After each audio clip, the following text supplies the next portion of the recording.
So for those of you who don't know, in the European market, there is a diesel variant of the Mini Cooper, the B47 turbo diesel. Now, why is that car not in the US market?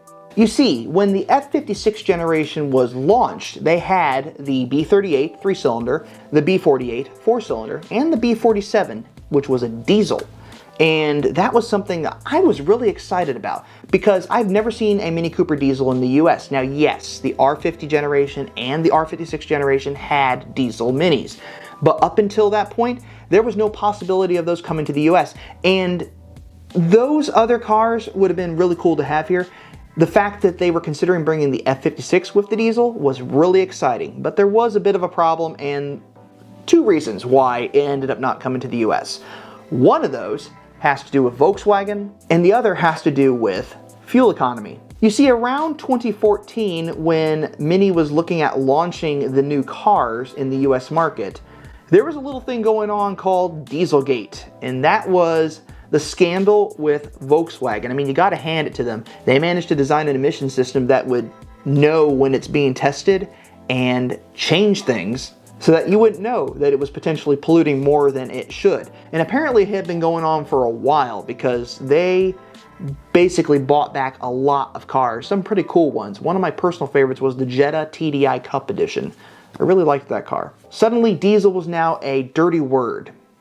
Kind of funny given the fact that turbo diesels tend to be a little bit more clean burning, but it happens. So now, BMW being a German company, Volkswagen being a German company, suddenly diesels aren't as popular. So what do? Mini decides, well, we're not going to bring the diesel over to the US market. So that creates a disappointment for me because I was really looking forward to buying a diesel Mini Cooper. I thought that was the coolest thing in the world. But that largely has to do with the fact that my grandmother drove diesel Mercedes and I always liked them. The other thing was, I was really excited about the fuel economy. I was hearing things like 50 mpg and that would have been exciting. That would have been great stuff.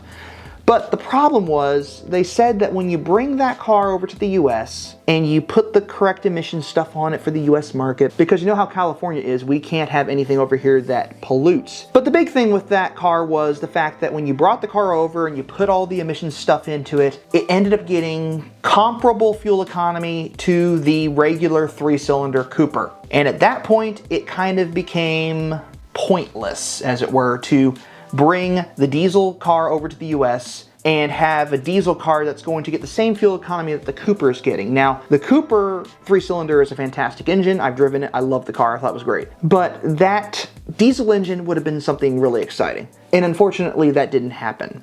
And there you have it. And if you like what you see, check out more content on this channel at the end of this video.